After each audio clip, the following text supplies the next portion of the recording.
My baby, you did not even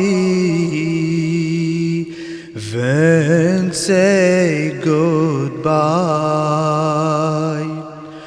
I can't see now you were the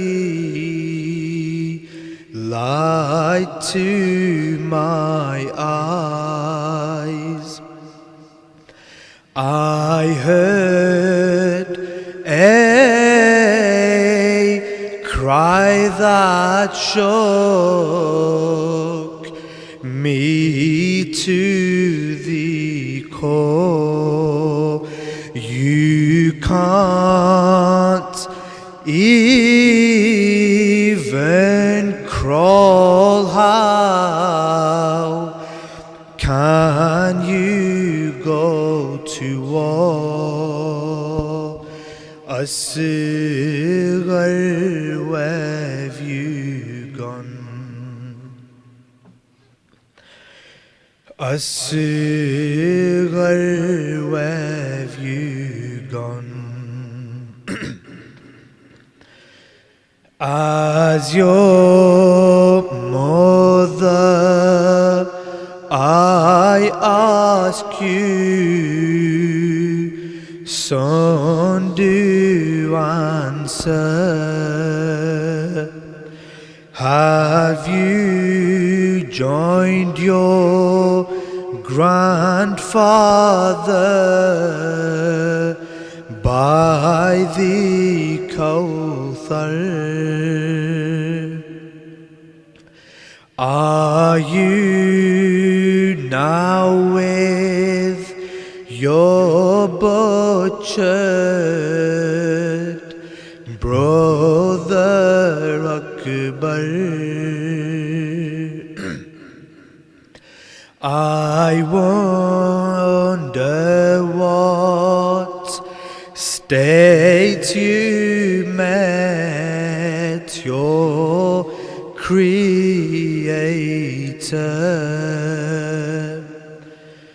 An arrow resting in your delicate neck, your arms fluttered as against your veins it was pressed. Asghar, where have you gone? Asghar, where have you gone? My only worth is to be called your small slave. I bow my head as I am in so much shame. Please bless me to serve you again and again. When I'm resting in my dark and small grave, don't ignore me when I call out your name. Asghar, where have you gone? Asghar, where have you gone? الصغر, where have you gone? Salawat ala Muhammad wa ali Muhammad.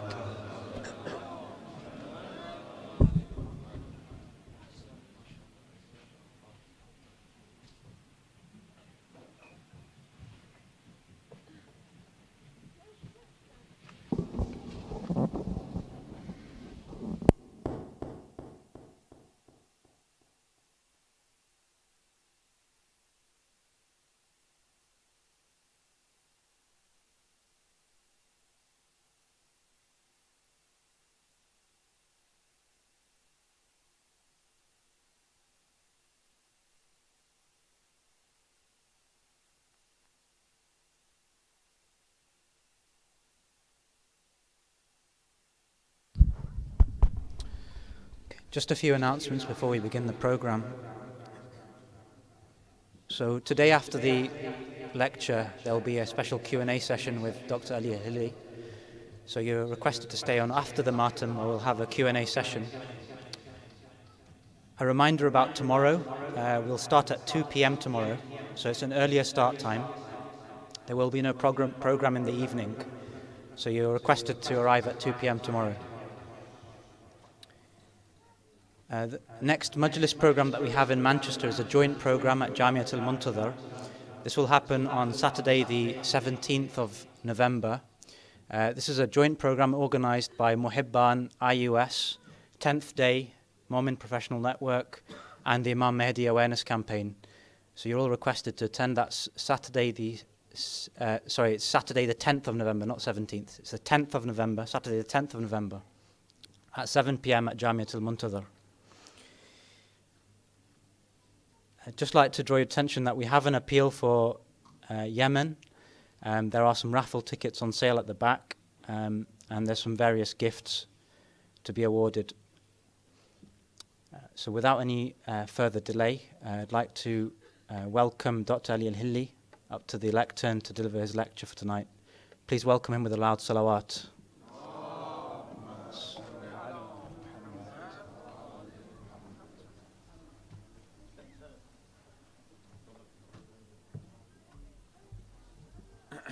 Please be seated.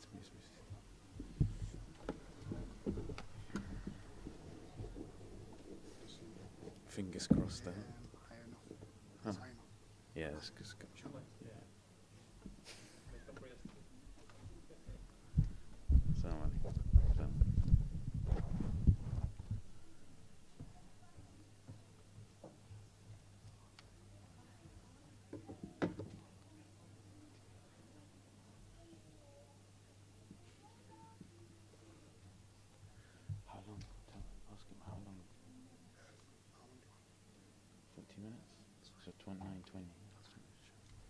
أعوذ بالله من الشيطان الرجيم بسم الله الرحمن الرحيم الحمد لله رب العالمين بارئ الخلائق أجمعين وأفضل الصلاة وأتم التسليم على الرسول المسدد المصطفى الأمجد حبيب إله العالمين أبي القاسم محمد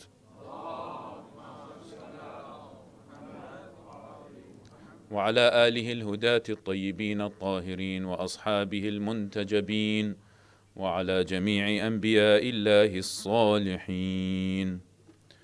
السلام عليك يا أبا عبد الله وعلى الأرواح التي حلت بفنائك وأناخت برحلك. عليك مني سلام الله أبدا ما بقيت وبقي الليل والنهار ولا جعله الله آخر العهد مني لزيارتكم. Together inshallah. السلام على الحسين وعلى علي بن الحسين وعلى أولاد الحسين وعلى أصحاب الحسين جميعا ورحمة الله وبركاته. صلوا على محمد وآل محمد. قال الله تعالى في محكم كتابه الكريم بسم الله الرحمن الرحيم يا أيها الذين آمنوا قوا أنفسكم وأهليكم نارا وقودها الناس والحجارة عليها ملائكة غلاظ شداد لا يعصون الله ما أمرهم ويفعلون ما يؤمرون. صدق الله العلي العظيم. Respected elders, sisters and brothers in Islam, Assalamu alaikum wa rahmatullahi ta'ala wa barakatuh. If you were with us yesterday, we spoke about the importance of family in Karbala, the time of Ashura, the battle of Karbala, where there were many interactions between family personnel that gave us a lot of lessons that we can learn from. Yes? And then what we examined is the concept of family in the Quran. We gave many verses of the Quran that talk about the different relationships. So for example, a relationship between a husband and a wife, a relationship between a deviant son and his father, a relationship between a good son, right, a good child and their parents. So there are various examples that we gave just as an introduction to this particular concept. And then what we talked about is we introduced this particular flow, right? We argued that to establish this successful family, and the one that we have taken lessons from Karbala and lessons from the Quran, the Holy Quran, one has to, of course, learn from these particular lessons. And what we said is this particular flow where it starts with selecting a particular spouse, right? And we talked about the challenges behind selecting a spouse. And then we talked about, okay, once you found a spouse, then you have to decide on the nikah, right? How is the nikah going to be? The ceremony, the wedding ceremony. Before that, the mahar, the dowry. We spoke about these things, the challenges that are faced in the 21st century when the youth go and propose, and then they are told about paying 14 kilograms of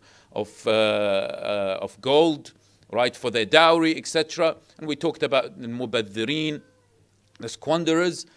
And then we talked about the wedding ceremony and the exaggerations behind the wedding ceremonies. Yes? So that's the flow. And then we stopped at that. Today, inshallah, once these two person has got married to another individual who, both of them are, inshallah, it's a blessed wedding, a blessed marriage. They start their married life. Yes? They start their married life. So today, inshallah, we're going to talk about how to have a successful relationship with your spouse. Yeah, a lot of us talk about marriage, right, and selecting spouse and these, and then we stop there, right? But it's important that we continue, and this is what we are trying to do in these series. We are continuing after selecting a spouse. How can I actually prolong this great relationship I have with my wife? Yes. So usually the first few years it's all lovey-dovey. Yes. I love you, you love me. Everyone loves each other. Yeah. It's that particular relationship, right? There's hormones kicking everywhere, and take you out, but then slowly there's no more going out, especially after you have some children. Inshallah, tomorrow we'll be talking about, earlier majlis is at 2 p.m. inshallah. We'll be talking about the latest research about parenting. Yeah, but the first few years is all very lovey-dovey, and then it starts to sort of, for some people, for some couples, starts to decrease, and then sort of problems starts to come out from nowhere, right? Arguments start to increase, right? The true personality of certain individuals start to come out. Yeah, and those people who are married amongst you will probably know. Those who are not, yesterday was your time, but it doesn't mean that you'll switch off today. Inshallah, inshallah, you'll have a great opportunity to get married, inshallah, in the future, and you'll have some sort of goals to achieve, and you'll know what challenges you will face once you will get married. And of course, it's a blessed occasion, isn't it? You know, this relationship between the two. But it's important that we also be realistic. Yeah. After a few years, it is going to get a bit more difficult. There's going to be challenges. There's going to be parenting. There's going to be other people getting involved. And unfortunately, we do see occasions where they break up. They are separated. They get divorced. These are, of course, the worst of situations. Yes, and we want to avoid that. I know in London, I don't know in Manchester, but I know in London the rates are going high. You know, I keep on hearing about, oh no, X and Y have, not the chromosomes, but you know what I mean. X and Y have are divorced. And you say, no way. What about their children? What's happening to our community? If we are truly Husseinis, right, then surely we should master the art of having a great relationship with our spouse. Correct? So inshallah, in the next few minutes, with your permission, we will be going through together, inshallah, and we'll make it as interactive as possible. We'll do some reflective sessions into how to have this great relationship between the spouse. Okay. So this is what we did. I'm sorry for those who are sitting like this. You might need to just slightly turn towards your right, but still look at me. I'm not that bad. Still look at me, but also look at the slides. And I apologize for those people who are sitting there as well. So we did these two yesterday. Now, inshallah, we're going to focus on married life, and tomorrow we'll talk about parenting and children. So maybe we can switch off the lights down there so people can see. These are two Japanese people. The lights at the back, please. These are two Japanese people. One is called Masao Matsumoto, who is 108, I think is the male. And there is his wife, who is 100 years old, called Miyako, right? For me, they both sound very similar, but this is how it is. They were both, they were named by this Guinness Book of Records as being having the longest married couple in the world now, right? They've been married for 80 years, 80. Yeah, since 1937 they were married, and they're still alive. I saw the article in 2018, early 2000, so I'm guessing they're still alive. And they were asked, what is the secret behind your marriage? You've been married for 80 years, and they still love each other. So what is it that makes you so successful? And what they said is one thing, which is patience. Yeah? They said patience has made our marriage so successful. And that's so critical, don't you think? Because they're not saying that we haven't had any trouble at all between us, right? We've had problems, right? And we've had difficulties, but exercising this one thing that Islam keeps on emphasizing on, right? The issue of sabr. The patience through calamities, patience through problems, through issues you will face in your life. And when you have patience, that means that you will be less angry. Your reaction will be much smarter. You'll be much more emotionally intelligent, and we'll talk about this a bit later as well. So it's interesting that they've been married for 80 years, and they are very successful, and that is the main thing. Patience is something. Maybe some of you are thinking 80 years. I don't want to be with my spouse for 80 years, but no, this is what we're trying to. Some people will, there's narrations that say you can be with your spouse in the day of judgment. It's bad news for some people, but they say no, I don't want. I've had enough in life. Anyway, so. So these are so we're going to go through 6 ways to strengthen the relationship between the couple. So number 1 is both spouses should always comprehend that you are one being and one person and one spirit. This is the words of Allah subhanahu wa ta'ala. What does Allah subhanahu wa ta'ala say? He says in chapter 7 verse 189, he says, هُوَ الَّذِي خَلَقَكُمْ مِنْ نَفْسٍ وَاحِدَةٍ. Allah subhanahu wa ta'ala has created you from a single soul, right? And made its mate, وَجَعَلَ مِنْهَا زَوْجَهَا لِيَسْكُنَ إِلَيْهَا. We talked about the sakina yesterday, yes? And made its mate of like nature in order that you might dwell with her in love, right? But what does that mean? What does it mean when Allah subhanahu wa ta'ala says He has made you from a single soul? And in my humble understanding, it means the following. It means that you complete each other. Because you are made from one spirit, right? You are made from one spirit. That means you can recognize each other's mistakes, right? So you complete each other. When you see your wife, oh husband, when you see your wife, in your particular opinion, perhaps doing something wrong, maybe it's the issue of hijab. Or maybe it's the issue of parenting, different types of parenting. Or maybe they delay their salah, etc. Whatever. Then you complete her by saying, give her advice, but patiently give the advice. And we'll talk about how to give advice, right? It's like how you would like to receive advice. How would you like someone to give you advice, give you some feedback? And feedback is so important. And we'll talk about communication. And the same thing goes for the wife. The wife, when she speaks to the husband, when she finds that the husband has some flaws, right? Goes out at night late, comes back late, etc. What were you doing all night? Right? Is it you spent it in ibadah or in shisha? There is difference, right? Extraordinary the number of people who are doing shishas these days. You know, it's a side point, I understand. But let's think about the medical effects of that as well, right? And also the social aspect. Is it really an Islamic environment? Will this get you closer to Allah subhanahu wa ta'ala and the surroundings of having a shisha? You ask yourself this question. I'm not saying anything here. Well, I am saying, but you know what I mean, right? Ask yourself this. Is this getting you closer to Allah subhanahu wa ta'ala? What about the chit-chatter that you guys are having while you're having the shisha, right? Is it really getting you closer to Allah subhanahu wa ta'ala? If it's not, there is problems. Is it all gossip, etc., right? Maybe the husband or the wife will see the husband spending too much time on their phone, too much time on WhatsApp, for example.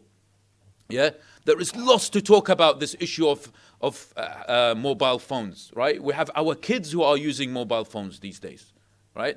And there's an interesting study that someone said that, you know, if you have a boss who comes to work and you want to ask them a question, you will feel not really, you can't feel welcomed if he has his mobile phone on his hand. So when he's, and you call him, whatever he's called, Martin or whatever, and he says yes, and if he has his mobile phone on his hand, you'll feel that you're not welcome. But if he doesn't have anything in his hands, doesn't have a mobile phone, you feel more welcome when you ask him a particular question. Even carrying a mobile phone has negative effects. Yes? So, going back to this particular issue, you complete each other.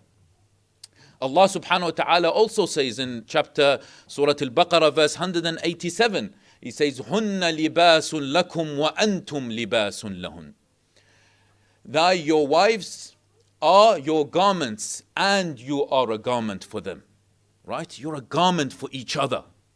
When someone speaks negatively about your husband, you're a garment for your husband. You say, this is not right. Right? And the same thing for the wife as well. So it's always, you protect each other. This is what the spirit, this is why it's called one spirit, right? You protect each other in every instance. So you are one spiritually, but importantly, one has to emphasize that you are physically and perhaps behaviorally two people. Yes? It's okay to have a difference of opinion, but it's how we manage this particular situation. How do I speak to my wife if I have a difference of opinion to her? That is the fundamental issue. How does the wife speak to the husband if she disagrees with that particular view? will that cause him to get angry and then a fight will start? Or in terms of the husband, will that cause the wife to get angry? Right? And as I said, we'll talk about emotional intelligence. So physically, of course, you're both different, and also, of course, behaviorally, you're quite different, right? But importantly, spiritually, you are one. Nafsin wahida. Okay? Everyone with me? Sallu ala Muhammad wa ali Muhammad.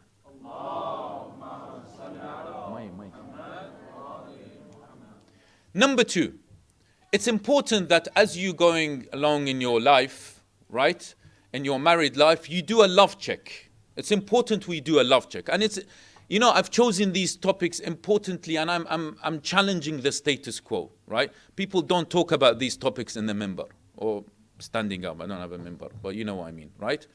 It's important that we talk about these things. We can't shy away from these things. As I said, divorce rates are going high. Problems are very high between couples, right? If you have inshallah, you have a wonderful relationship with your spouse, that doesn't mean that others are having a good relationship, right? So we need to protect that. And I think this is an opportunity for us to discuss such a thing. So number two, one must do a love check. Now, there is this thing called the love tank. Yeah? You know, it's a bit like in your car. You have, you always need to put more petrol, make it full. Right? How is your love tank? How full is your love tank? Is it on the E side, on the empty side, or is it full? We gotta assess ourselves on this issue. Ask ourselves this particular question.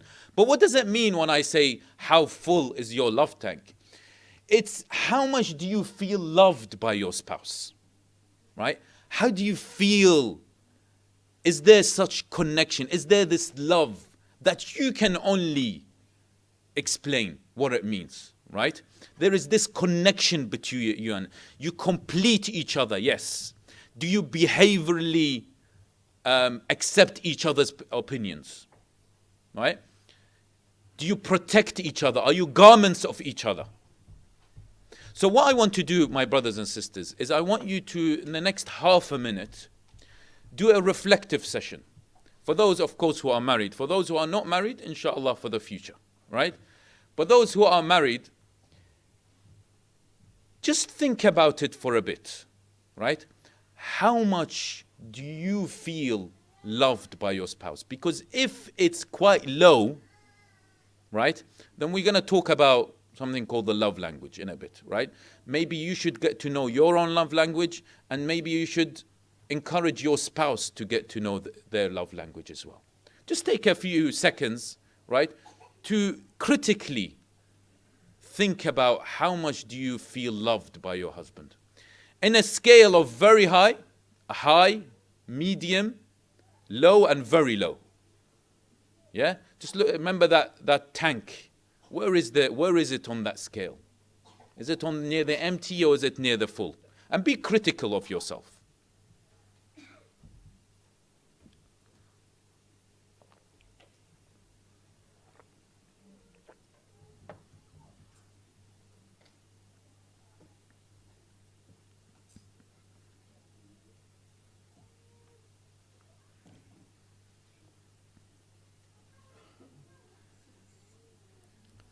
Okay, inshallah you've had some sort of a think about how much do you feel loved, right? Is there something that you're doing wrong, or is it that they are doing wrong, right? And it's important that when we talk about doing a love check, we understand that and we comprehend in our own religion, what does that mean? Yes?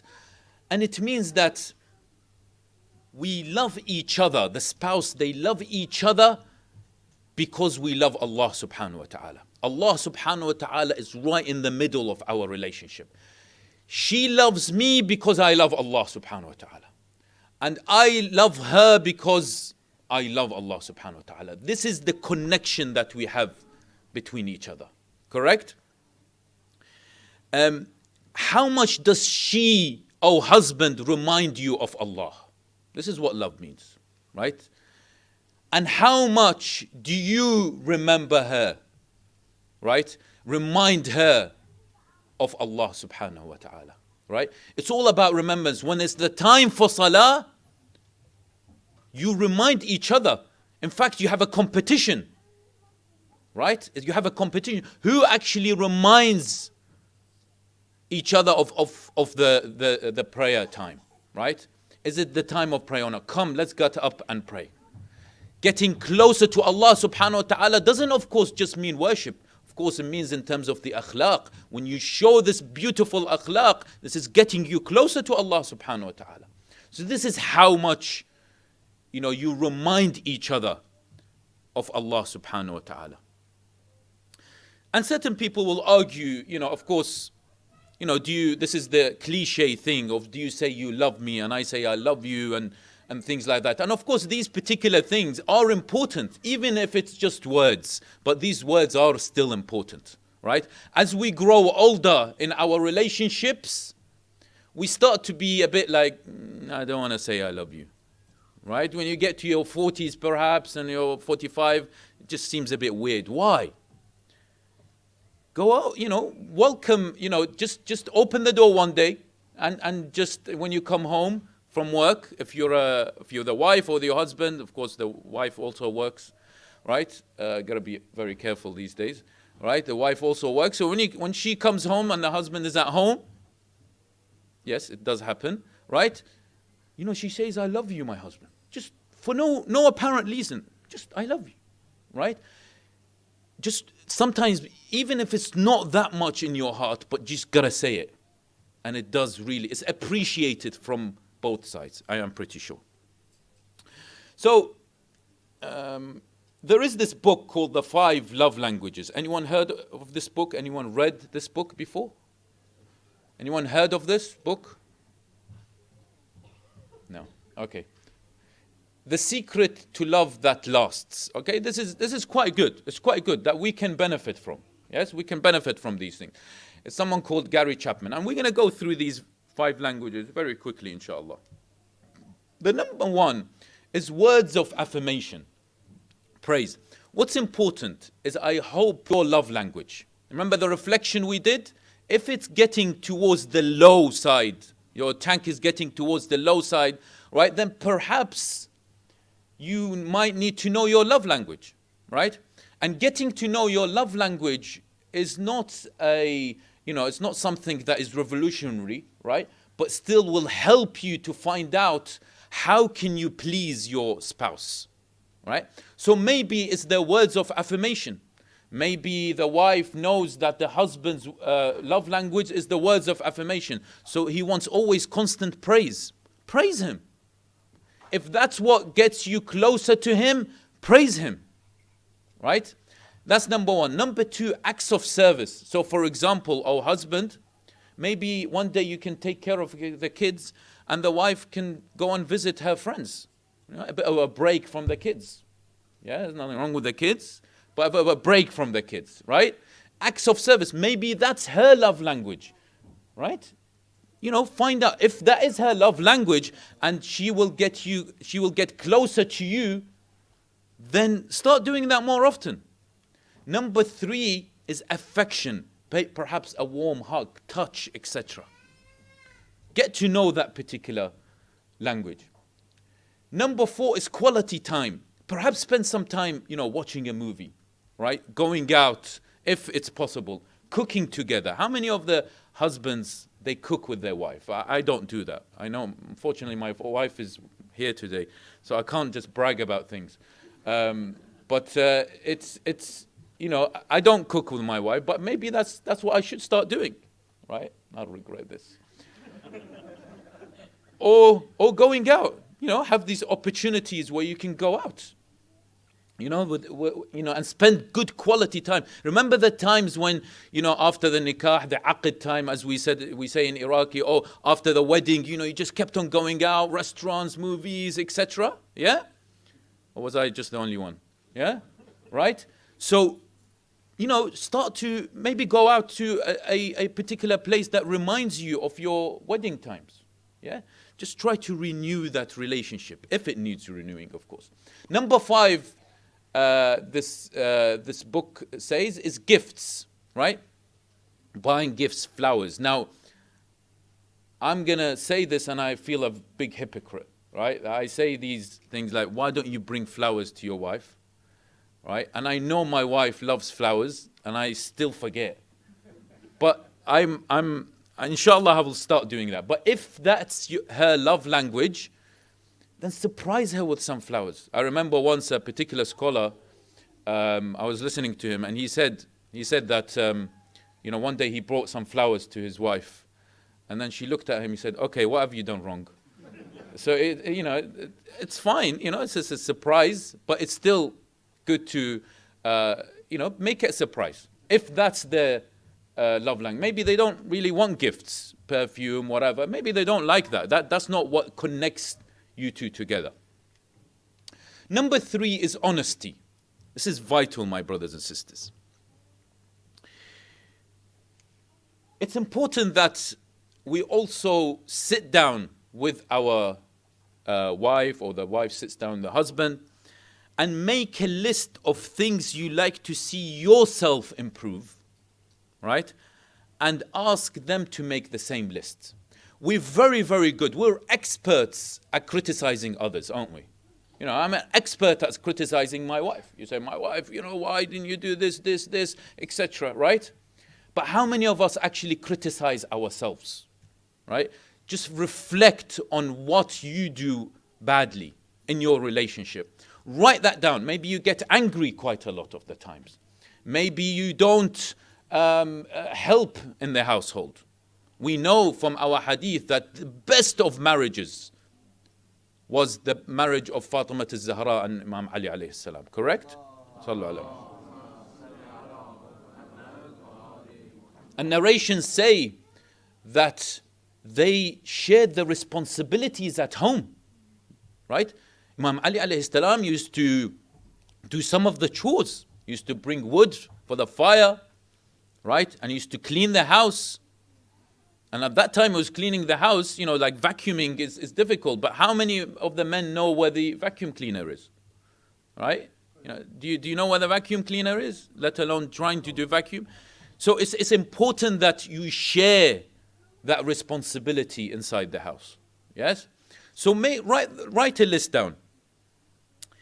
And maybe have one day that in a month, or one day in 6 months, or even one day in a year. Maybe it's your hummus day that you pay hummus, right? Maybe it's that particular day that you sit down and you go and revise this particular relationship. You could say, okay, what am I doing wrong here? I'm going to write a list down and I'm going to give it to you. You give me your list, right? And we're going to talk about that, okay? We're going to have a conversation. It's okay to have this conversation between you two. Number 4 is accept that some problems cannot be solved.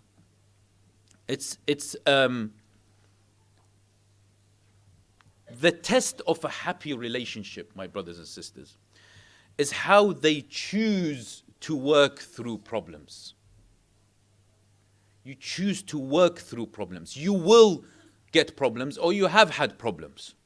But it's how do you work through these particular problems, right? It's important that when we work through these problems, we have the following attributes. We compromise. How many of us compromise? Yes? Think what's more important than this very trivial argument that you're having. It's usually quite trivial arguments, right? It's usually quite useless arguments. But we have a problem. The problem is with a word that has 3 letters. Is what? A problem with a word that has 3 letters. And it's inside every single one of us. The ego. Yes, the ego. We talked about in Ramadan when I was here, we talked about, you are not your mind, and that feeds, the mind feeds the ego. Right? If you guys remember, whoever was here. Right?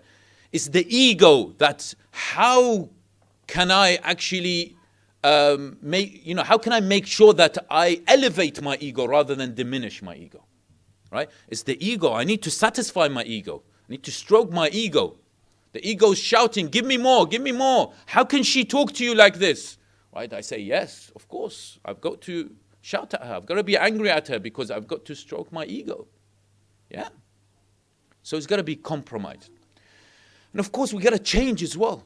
Continuously being adaptable to change. Some people are very resistant to changing. Change your style. Change your behavior. Change the way you think. And this is what this is all about, of course, today.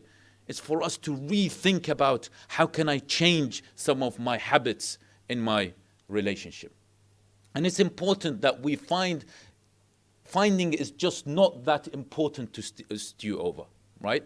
These things that are, these particular issues, they're not very important that, you just continuously dwell on, right? They usually, as I said, they're usually quite trivial things. Is it that important for you to continuously argue about that particular point? And it's important you don't go to sleep before solving this particular issue. Usually the trend is that once you have an argument, right, yes, the level of ego-ness is high, anger is very high, but then everything will start to come down. And then you start to regret it, yeah? You start to regret having that particular argument. Yeah. So you don't want to wake up in the morning and you think, I shouldn't have had that argument, right? Just settle it. And who amongst you will go and ask for forgiveness at the first, right? And I think that particular person, the person who always, or most of the time, goes and asks for forgiveness first. Right? And say, look, if I've hurt you, I'm very, very sorry. And I know I've hurt you. Right? And it's important that, again, it's all about releasing the ego. Look at the issue that you are discussing, the issue that you're arguing, and the more important thing is you making sure that your relationship is strong. Yes? This blessed relationship by Allah subhanahu wa ta'ala. And as we said, don't end the day without resolving the problem. You see, the problem is, my brothers and sisters, is anger is like fire. It can be a useful tool or it can be destructive. And a lot of the times, during marital relationships, anger is very destructive. And it's important that we realize when I get angry, right? And I try to, there are different techniques to try to calm oneself down. And of course, one of the main things that you can try is this breathing techniques. Yes? When you become angry, when you know everything is heating up inside you. Yes? It's like an oven inside. Someone switched on the oven and it started to cook inside. Yes? The ego is screaming. Everyone's screaming inside. Your head is screaming. Your mind is going crazy.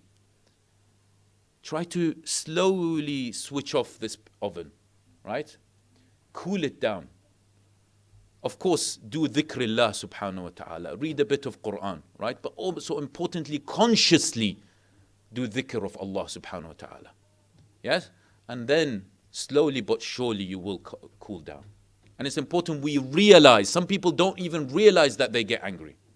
It's important that we realize what actually triggers my anger, because I believe that's one of the most destructive ways in a particular relationship. Yes, it's when someone gets actually angry, and at the end you reflect and you think, well, I shouldn't have done that, and it was a useless argument anyway. Yes, we just need to be aware of that. Number 5 is communicate and cooperate better. It's studies have shown, unsurprisingly, that conflicts about money and poor communication lead to unhappy couples. Yeah? Some people argue about money, right? And some people will argue about other issues. But it's a lot of it is about communication. How do you communicate with each other, right? Is your tone quite loud, or is it, okay, softened tone when you speak to each other?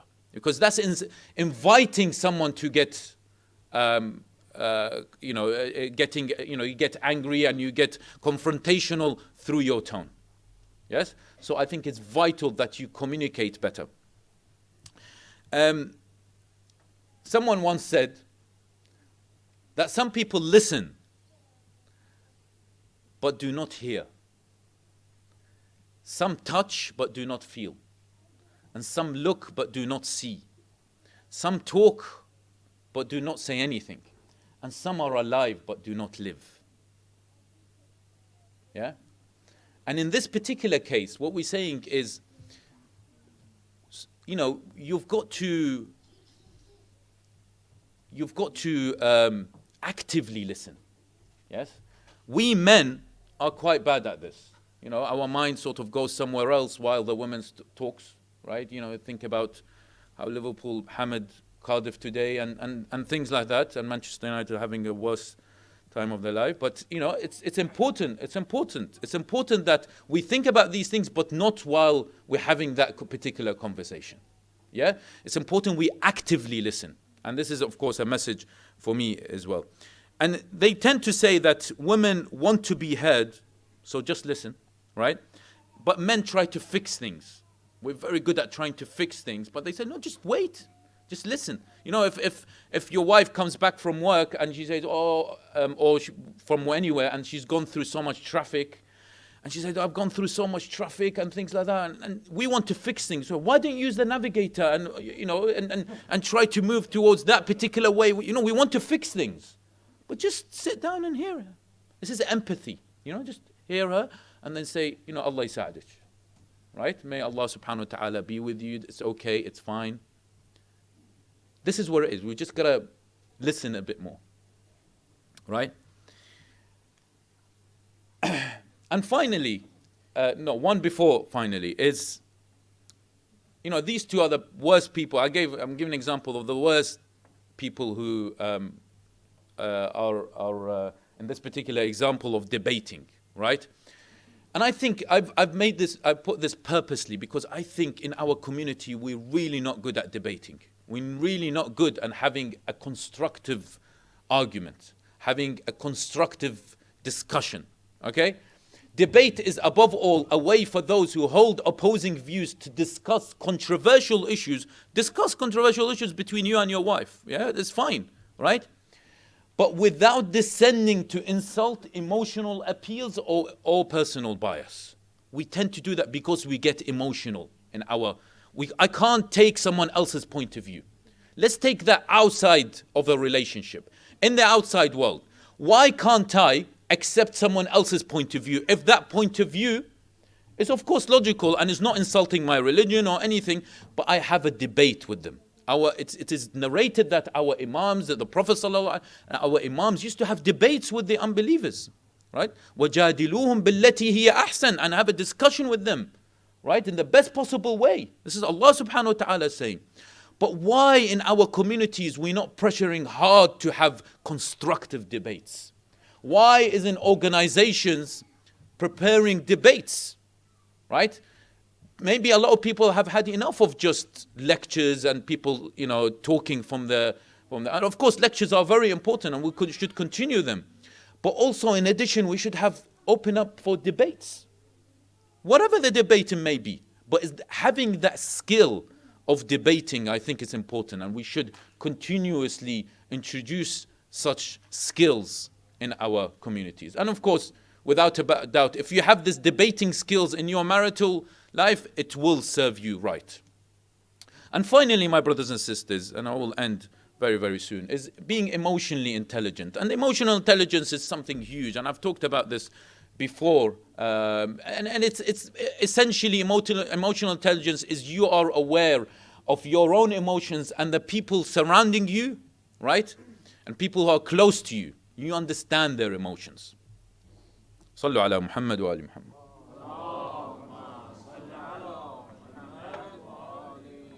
Second, for the love of Fatima al-Zahra alayhi salam.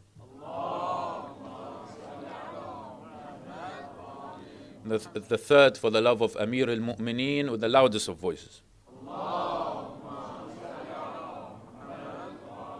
I had to do that. I saw some faces who are losing touch with me.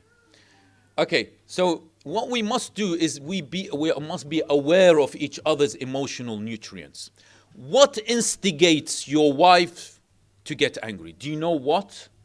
Oh, wife, do you know how and why does your husband sometimes get emotional in certain cases, right?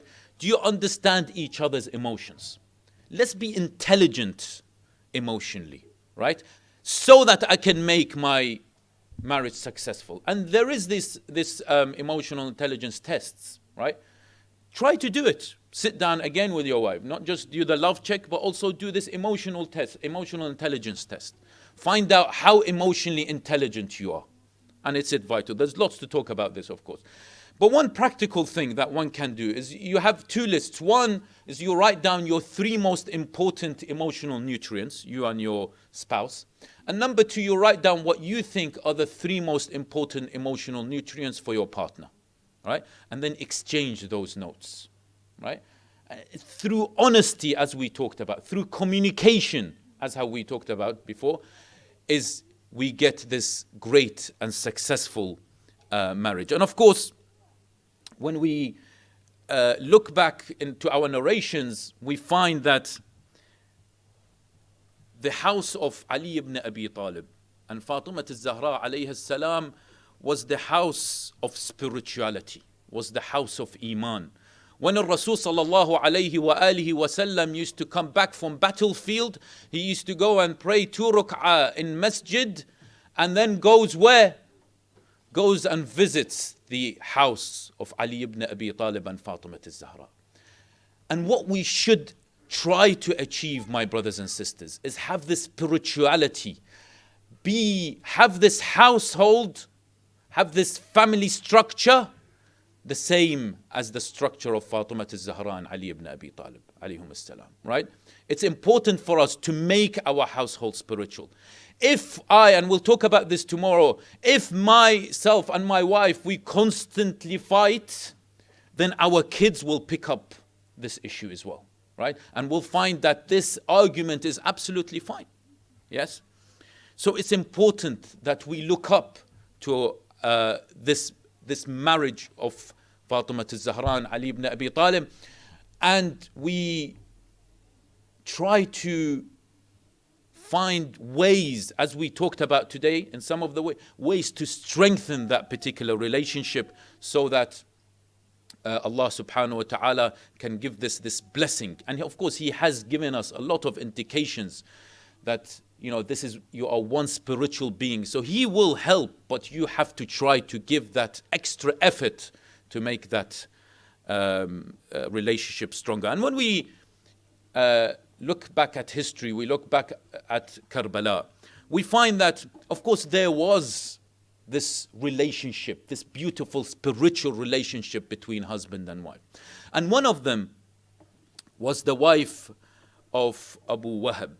And having seen how her husband so valiantly fought, Wahab, daughter of Abdullah, who belonged to Nimr ibn Qasid, took a rod and came to to her husband, and she said, "May both my parents be sacrificed to you." Came to Imam Hussein and he said, "May both my parents be sacrificed for you, O Hussein. Do defend the good ones, the offspring of Muhammad. Allah's peace and blessings be upon him and his progeny."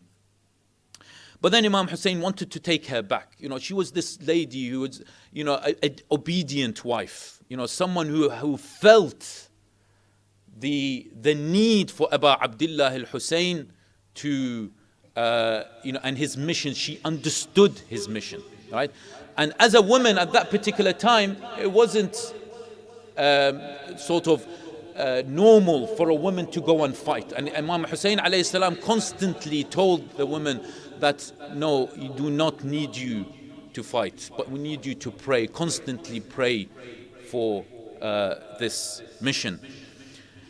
But he wanted to take her back to the tent, but she kept persisting, holding to the clothes and saying, "I shall not leave you till I die with you."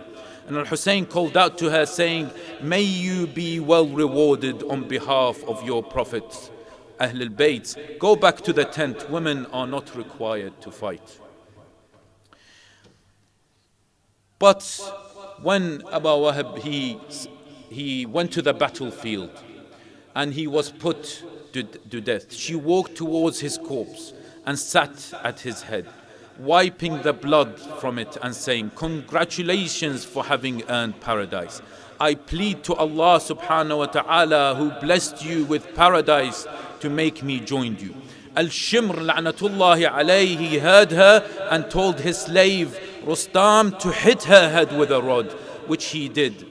She died there and then. She was the first woman to be martyred from among Imam al-Hussein alayhi salam's companions. But when we also look back at Karbala and we look at the children of Karbala, and it's important we reflect this and teach this to our kids, right? When we reflect on the children of Karbala, we find that Al-Qasim, the son of Imam al-Hasan alayhi salam, he had a special relationship with his uncle. He had a special relationship with Abu Abdullah al-Hussein. On Ashura, everyone, all the companions were killed. Ali al-Akbar was also killed, right? And except Imam al-Hussein, al-Abbas, his brothers, and al-Qasim. Qasim came and approached Abu Abdullah al-Hussein. He said, "Oh Abu Abdullah, would you give me permission to go and fight?" Hussein said, "Stay with the family. They need you, O Qasim." He said, "You going to meet the Prophet sallallahu alaihi wasallam and I stay here?" See, this is the upbringing of the Ahlul Bayt. They understood, even their children understood the mission. He said, "How can I stay here and you are going to meet Rasul sallallahu alayhi wa sallam?" And then Hussein alayhi salam went to Zainab's tent. Hussein asked Zainab alayhi salam, "Where is that box that had Imam al-Hasan alayhi salam's clothes?" She said, "Why?" He said, "Just take it out, I need it." She took it out. He took out Imam al-Hasan alayhi salam's turban and he put it on the son of al-Hasan, Qasim. He also took Hassan's shield and put it on al-Qasim. He took his sword, the Imam Hassan's sword, and gave it to Qasim.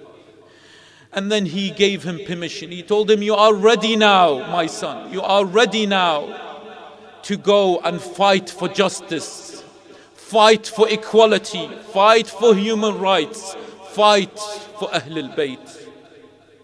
So Al-Qasim, he came out with a face looking like a full moon, was described, bearing a sword and wearing a shirt and a mantle.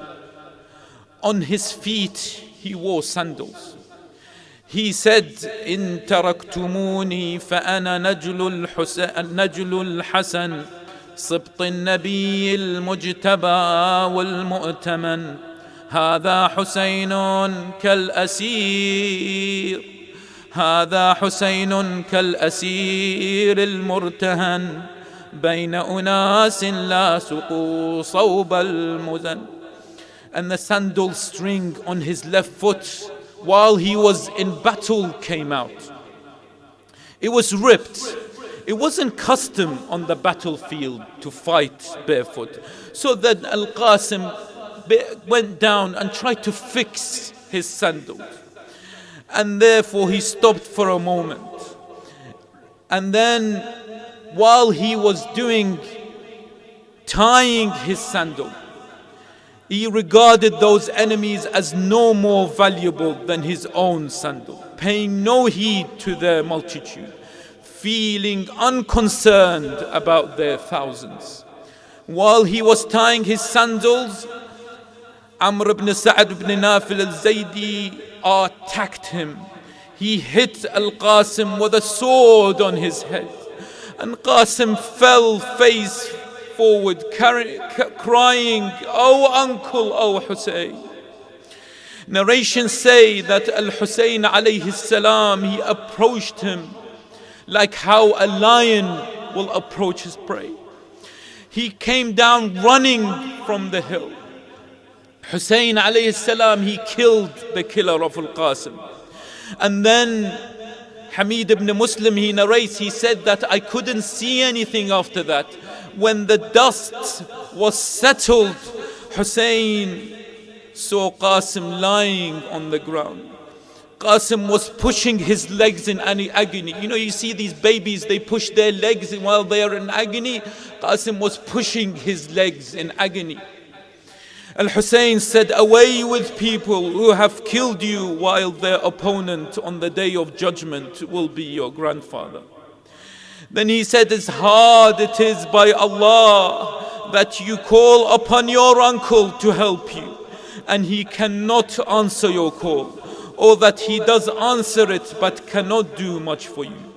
It is a lone voice whose enemies are numerous and whose supporters are few. Then he took Al-Qasim and he carried him away. And Al-Qasim was on Al-Hussein's chest. His legs were dragging on the ground. Al-Hussein put the corpse beside that of Al-Ali Al-Akbar and those of his family who were killed. Hussein put his hand under Qasim's head. He looked at his son Ali Al-Akbar and Al-Qasim, and he was very much proud of them.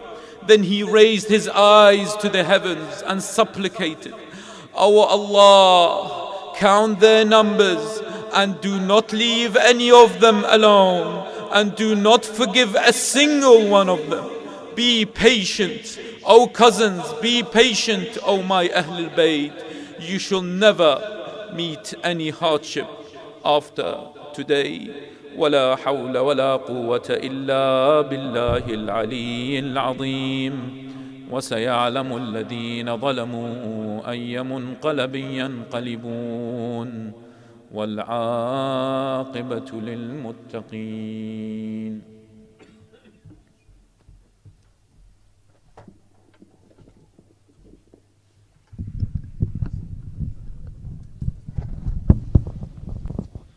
Ya Hussein, Ya Hussein, Ya Hussein, Ya Hussein, Ya Hussein, Ya Sar Allah, Ya Haydar, Ya Haydar, Ya Haydar, Ya Haydar, Ya Haydar, Ya Murtada, Ya Zahra, Ya Zahra, Ya Zahra, Ya Zahra, Ya Zahra, Ya Fatima, Ya Hassan, Ya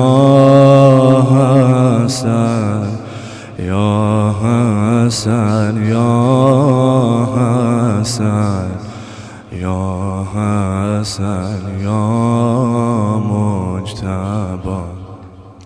Today we commemorate Arbaeen of Imam al-Hussein, and we remember Qasim, the son of Imam Hassan.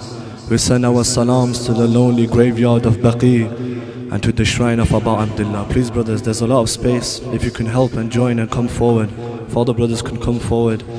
I know many of you may not lament in the English language or may not lament in the ways that many people may think, but lament with your voices and with the chest of your beat.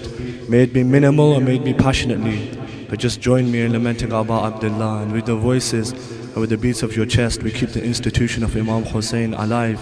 Though we are not in Arbaeen, Ya Abu Abdullah, our hearts are walking amongst your Shia. Our hearts are walking on those desert plains, knowing we will reach you. Though our bodies are here, our souls are with you, Ya Abu Abdullah. Ya Hussein, Ya Hussein, Ya Hussein, Ya Hussein, Ya Sar Allah, Ya Hussein, Ya Hussein, Ya Hussein, Ya Hussein, Ya Sarallah, Ya Hussein, Ya Hussein, Ya Hussein.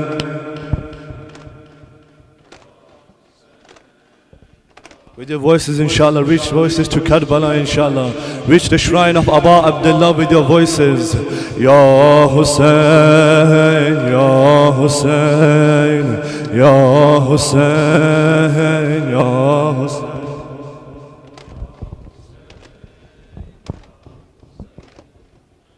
Inshallah, follow my hand, inshallah. Ya Hussein, Ya Hussein.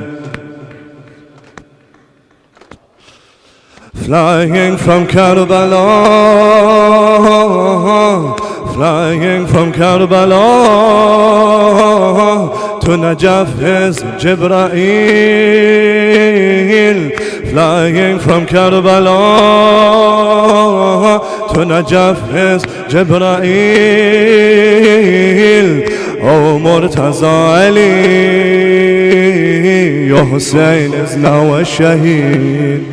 Ya Hussein, oh Murtaza Ali, Ya Hussein is now a shaheed. Flying from Karbala to Najaf is Jibreel. Flying from Karbala to Najaf is Jibreel. Oh Murtaza Ali, your Hussein is now a shaheed. Oh Murtaza Ali, your Hussein is now a shaheed. Flying from Karbala to Baqi is Jibreel. Flying from Karbala to Baqi is Jibreel. Al-Banin lamat, my Hussein is now a shaheed. Al-Banin lamat, my Hussein is now a shaheed. Al-Hahem غفت نوح على الحسين. الحهم غفت نوح على الحسين. نور عز الحسين والسلام على الحسين. نور عز الحسين والسلام على الحسين. يا حسين يا حسين يا حسين.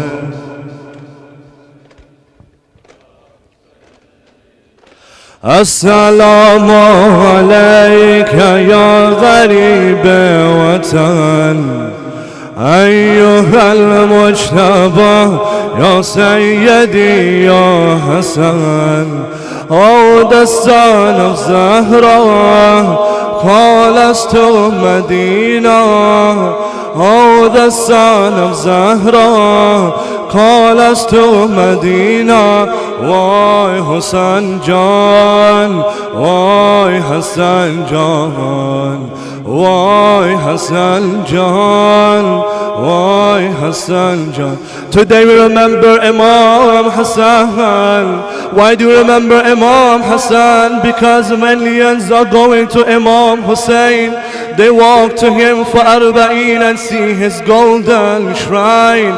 But who is there for Mujtaba? Who is there to see our lonely Imam in Medina? You see the golden haram of Hussein, but what do you see on the plains of Baqi? You don't see any shrines or haram, but a shrine made from the dust of the grave of Mujtaba. Remember the father of Qasim, remember Imam Hassan. And with your voices we recite the chorus, which is, O the son of Zahra, call us to Medina, inshallah. This is our dua. This is our dua to Allah subhanahu wa ta'ala.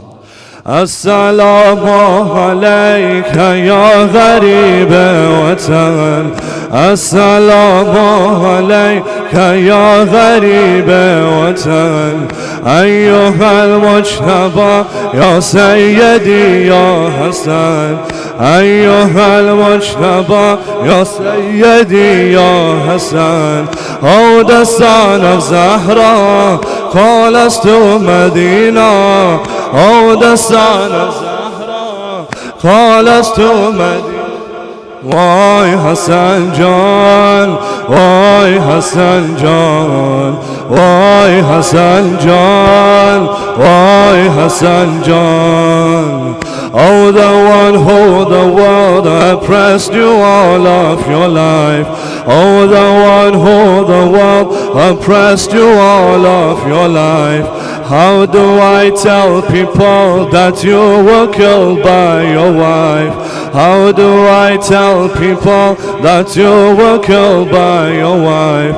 Oh, the King of patience, the Master of kindness. Oh, the King of patience, the Master of kindness. Why Hassan John? Why Hassan John? Why Hassan John? Why? السلام عليك يا غريب وطن السلام عليك يا غريب وطن أيها المجتبى يا سيدي يا حسن أيها المجتبى يا سيدي يا حسن. Oh, the son of Zahra, call us to Medina. Oh, the son of Zahra, call us to Medina. Why Hassan John? Why Hassan John? Why Hassan John? Why? With your poison body, they did not let you rest. With your poison body, they did not let you rest. Shooting arrows instead, just like to your brother's chest. Shooting arrows instead, just like to your brother's chest. The day of Ashura began in Medina. The day of Ashura began in Medina. Why Hassan John? Why Hassan John? Why Hassan John? Why Hassan John? Within the heart of mine I have now built you a shrine. Within the heart of mine I have now built you a shrine. Forgive me, my master, I could not help you in time. Forgive me, my master, I could not help you in time. What greater tragedy than the one of Baqi? What greater tragedy than the one of Baqi? Why Hassan John? Why Hassan John? Why Hassan John? Hassan John, do you remember what happened when you were younger? Do you remember what happened when you were younger? How they burned down your home and how they slapped your mother. How they burned down your home and how they slapped your mother. Between the door and floor, Mohsen was there no more. Between the door and floor, Mohsen was there no more. Why Hassan John? Why Hassan John? Why Hassan John? Why Hassan John?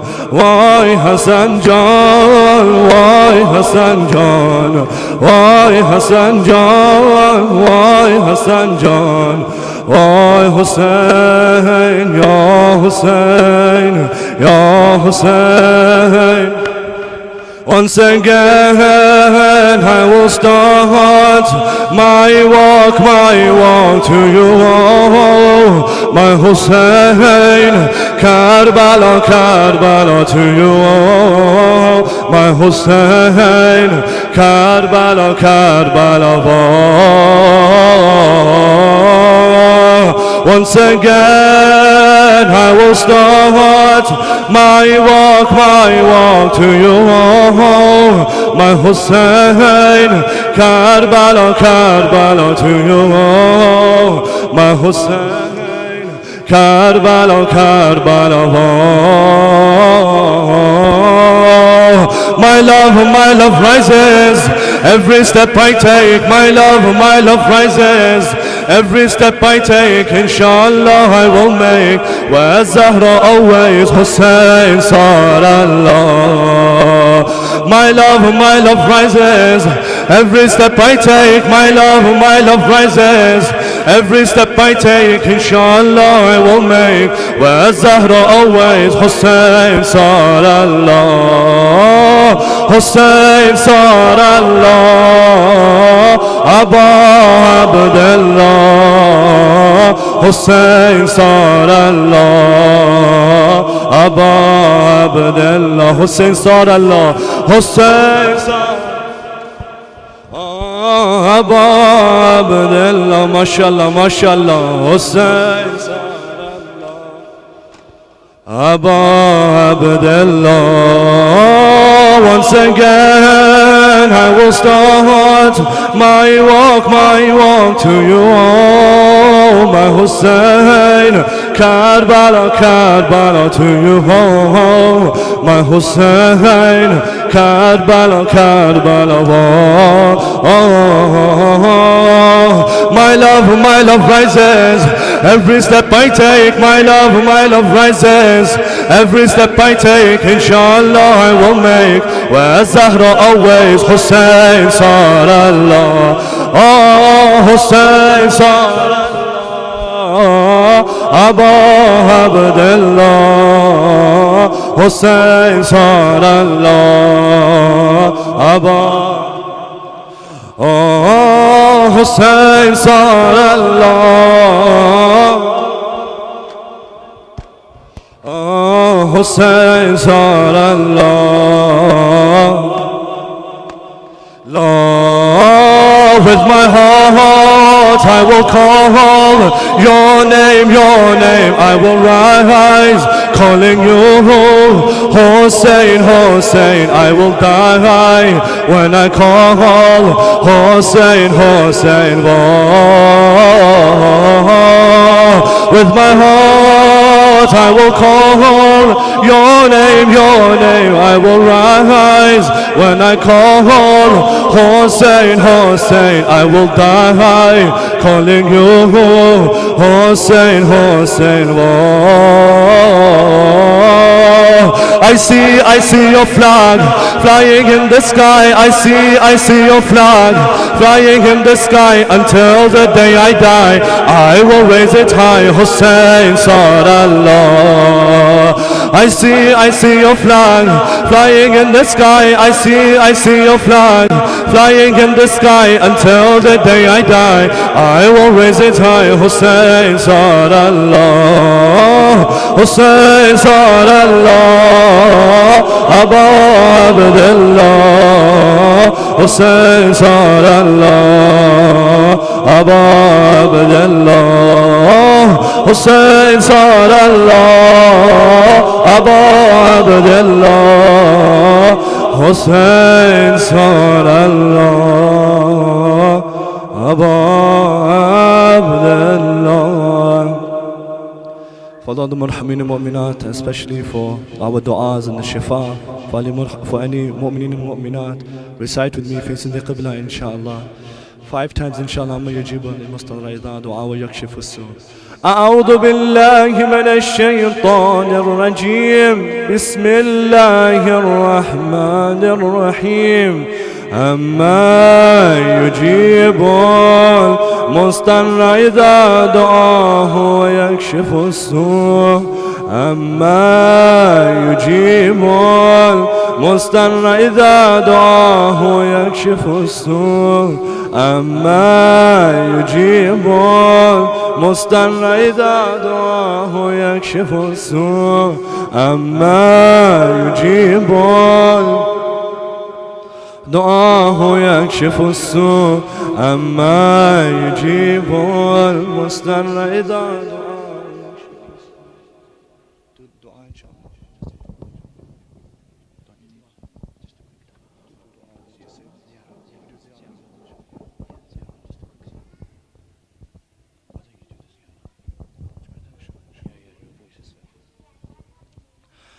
السلام عليك يا نبي الله السلام عليك يا رسول الله السلام عليك يا محمد مصطفى السلام عليكم ورحمة الله وبركاته السلام عليك يا أبا عبد الله السلام عليك يا ابن رسول الله السلام عليك يا ابن أمير المؤمنين وابن سيد الوصيين السلام عليك يا ابن فاطمة سبج سيدة نساء العالمين السلام عليك يا سيد الشهداء كربلاء وعلى الأرواح التي هلت بفنائك عليك مني جميعا سلام الله أبدا ما بقيت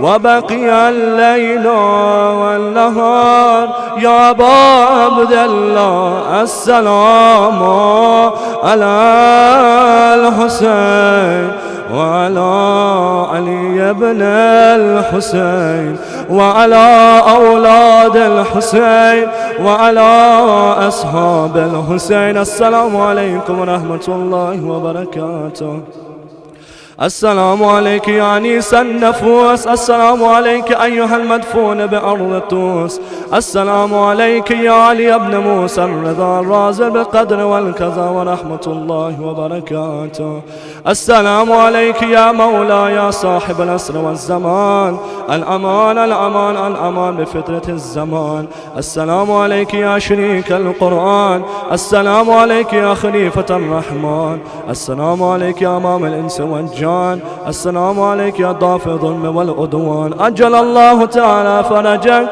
وسهل الله تعالى مخرجك وزهورك السلام عليكم ورحمة الله وبركاته.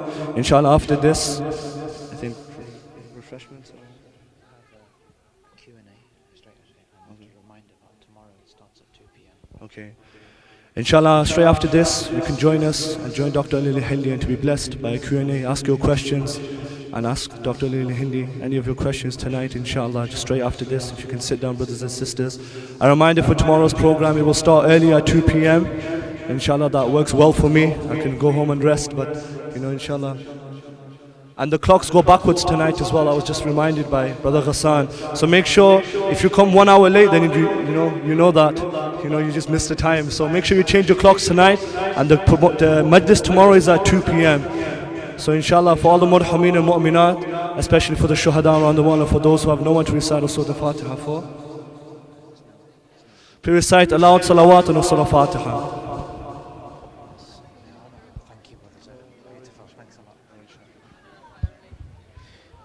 Just have a very important announcement from the Mainstay Foundation, so just like your attention for a few minutes, just have an important announcement.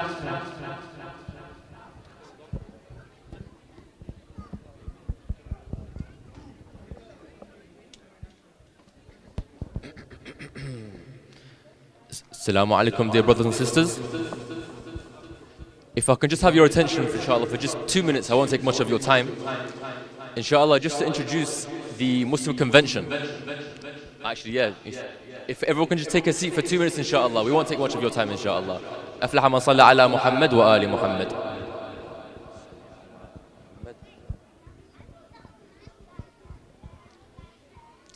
بسم الله الرحمن الرحيم. السلام عليكم ورحمة الله وبركاته. Inshallah, on the 17th of November, the Muslim Convention will be starting off in Manchester.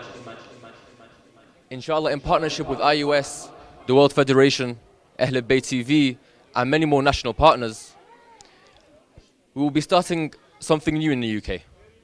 A convention bringing all the Shia community from all around the UK, with the aim of providing a networking platform for Shia Muslims to promote their spiritual, educational, economical and social well-being. Inshallah, it will be a family-friendly event taking place for the whole day, inshallah.